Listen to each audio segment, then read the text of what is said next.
Slepi in slabovidni so šolarjem predstavili nekatere pripomočke iz njihovega vsakdanjega življenja. Simbol slabovidnih pa je bela palica. Malo bolj težko je, ker če si slep, ne vem, težko je bolj. Najbolj nujna je res palica, to je za orientacijo pri hoji. Največji kritika ali problem, ali kaj bi človek rekel, so zdaj te sedanja krožišča. To je pa za nas slepe zelo neprimerna zadeva. Spoznali smo lahko posebna očala, ki nam, ki vidimo, ponazorijo svet teme in obrisov. Ta vrsta pomeni slepota. Se pravi, da oseba vidi samo svetlobo in nič ne razloči.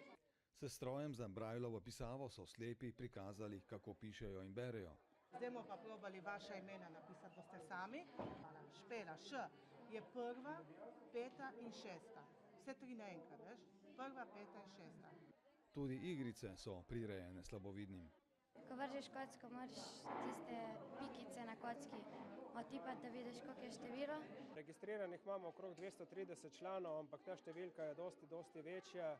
Nekateri imajo še zmeraj tabuje za včlanitev, ampak mi smo društvo, ki dejansko nudimo strokovni servis, tako rehabilitacijo, kot ozaveščanje druge javnosti.